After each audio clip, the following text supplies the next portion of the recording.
Welcome back, ladies and gentlemen, to your Lummy Nation News, the Lummy Nation station that brings you upcoming events, sports, and weather. First off, let's get into your events. On Wednesday, August 19th, there will be a cannabis policy update at the LIBC's administration building starting at 5 p.m. Thursday, August 20th, there will be an Elder's birthday lunch at Little Bear Creek starting at noon. The Safe Street Walk at the Lummy Fitness Center also at noon. And don't forget, there's a free dog and cat vaccination clinic at the McKenzie ROC from 4 p.m. until 6 p.m. Also, a Ask the Treasurer session taking place at the Quina Village Residence Center starting at 5 p.m. And there will be a family education night at Lummy Counseling Services 5 p.m. to 6:30 p.m. Friday, August 21st. The school closed gift cards will be distributed if you turned in your application on August 7th. Also, don't forget about Quina Movie Night happening at LIBC's administration building. Get there at 9 p.m. Movie starts at 9:30. On Monday, August 24th, Nutrition Ed will host a salmon canning demonstration at Commod starting at 9 a.m. For Tuesday, August 25th, Nutrition Ed will host another canning at Commod starting at 9 a.m.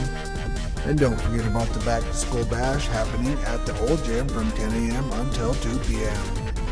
JOM will also be handing out school supplies also at the Old Gym starting at 9 a.m. and going on until 4 p.m. For Wednesday, August 26th, JOM will still be handing out the school supplies at the Old Gym from 9 a.m. until 4 p.m.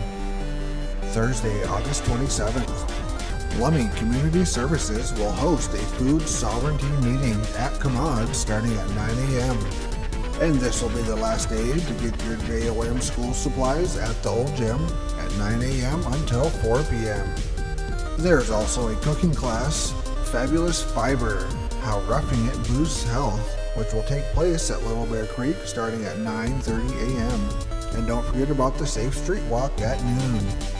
For Friday, August 28th, if you turned in your school close application by August 14th, this will be the second distribution for the school close gift cards. And as usual, Quina Movie Night, get there by 9, movie starts at 9:30.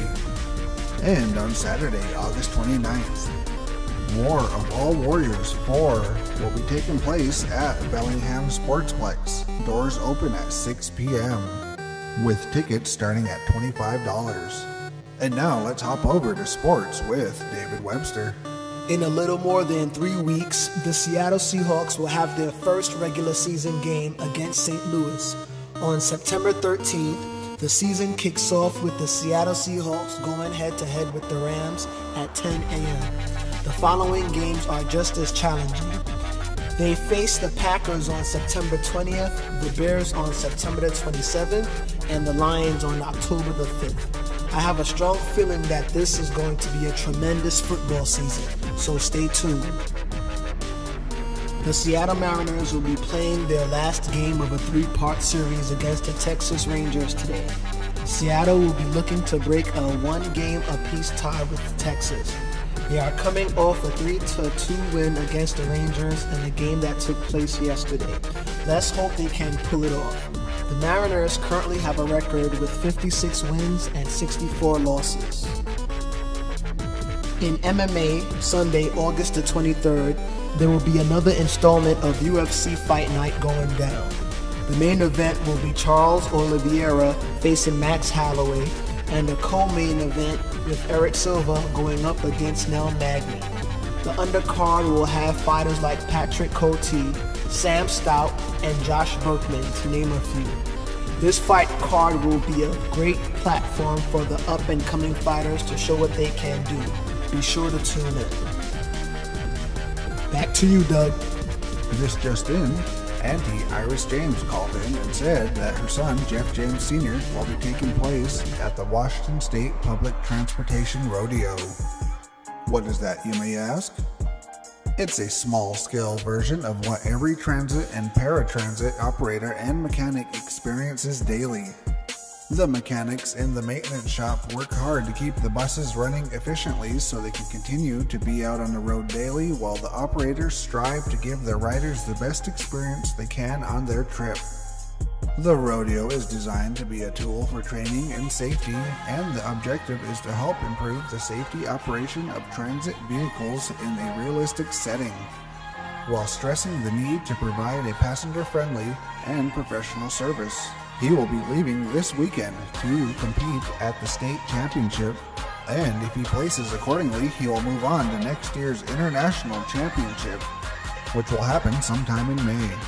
He says he really hopes and strives to become the first person to bring the trophy back to Whatcom County for his transit team, which would be a first ever for Whatcom Transit. He then exclaims, "This is my year." And with that, let's get into some weather. Thursday will be partly sunny and not as warm, with a high of 71 and a low of 57. Friday will be nice with clouds and sun, with a high of 72 and a low of 54. And Saturday will be mostly sunny and pleasant, with a high of 79 and a low of 55. And with that, we thank you all once again for tuning in to the Lummi Nation station, your Lummi Nation news.